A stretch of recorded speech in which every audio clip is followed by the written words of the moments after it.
যুদ্ধ চলছে ইরান ইসরায়েলের মধ্যে। এর মধ্যেই আগুনে ঘি ঢালার মতো ইরানে হামলা চালিয়ে এই উত্তেজনা আরো বাড়িয়ে দিয়েছে আমেরিকা। এ যুদ্ধে টান টান উত্তেজনায় পুরো মধ্যপ্রাচ্যকে টেনে নিচ্ছে অজানা এক বিপদের দিকে। প্রশ্ন একটাই, এই যুদ্ধ না থামলে আগামী 7 দিনে কি ঘটতে পারে? চলুন বিশ্লেষণ করি একে একে।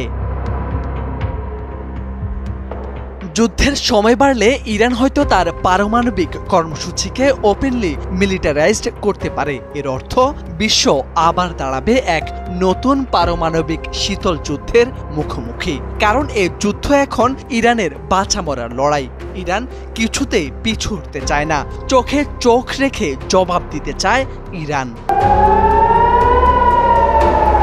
পরবর্তী ধাপে যুক্তরাষ্ট্র যদি বুটস অন দ্য গ্রাউন্ড নেয়, তাহলে যুদ্ধ ছড়িয়ে পড়বে সিরিয়া, ইরাক, লেবানন, এমনকি ইয়েমেন পর্যন্ত। পরবর্তীতে অংশ নিতে পারে চীন, রাশিয়ার মতো পারমাণবিক শক্তিধর রাষ্ট্রগুলো। তাহলে এই যুদ্ধ থামানো কারো পক্ষেই সহজ হবে না। ইসরায়েল বলছে তারা ইরানের কয়েকটি গোপন সাইবার ঘাঁটিকে টার্গেট করেছে। অন্যদিকে ইরান হুমকি দিয়েছে ইসরায়েলের পানি, বিদ্যুৎ ও কমিউনিকেশন সিস্টেম হ্যাক করা হবে। আগামী 7 দিনে এই সাইবার যুদ্ধ ছড়িয়ে পড়তে পারে বৈশ্বিক পর্যায়ে। ব্যাংকিং সিস্টেম, ফ্লাইট, চিকিৎসা ব্যবস্থা সবই হতে পারে অচল। বিশ্বব্যাপী তৈরি হতে পারে মানবিক বিপর্যয়। চোখের জল ঝরবে আরও অনেক ঘরে।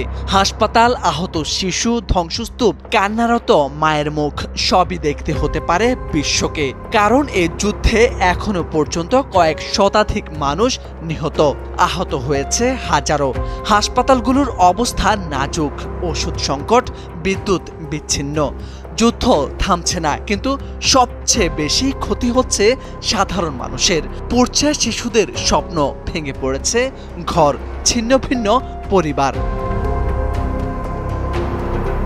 এ যুদ্ধ যদি বন্ধ না হয়, এ 7 দিনে হয়তো দেখা যাবে এক নতুন তেল সংকট, নতুন অভিবাসী স্রোত, এমনকি এক বিশ্বব্যাপী সংঘাতের সূচনা। এখন সময় ঘুমিয়ে থাকা জাতিসংঘ জেগে উঠতে হবে।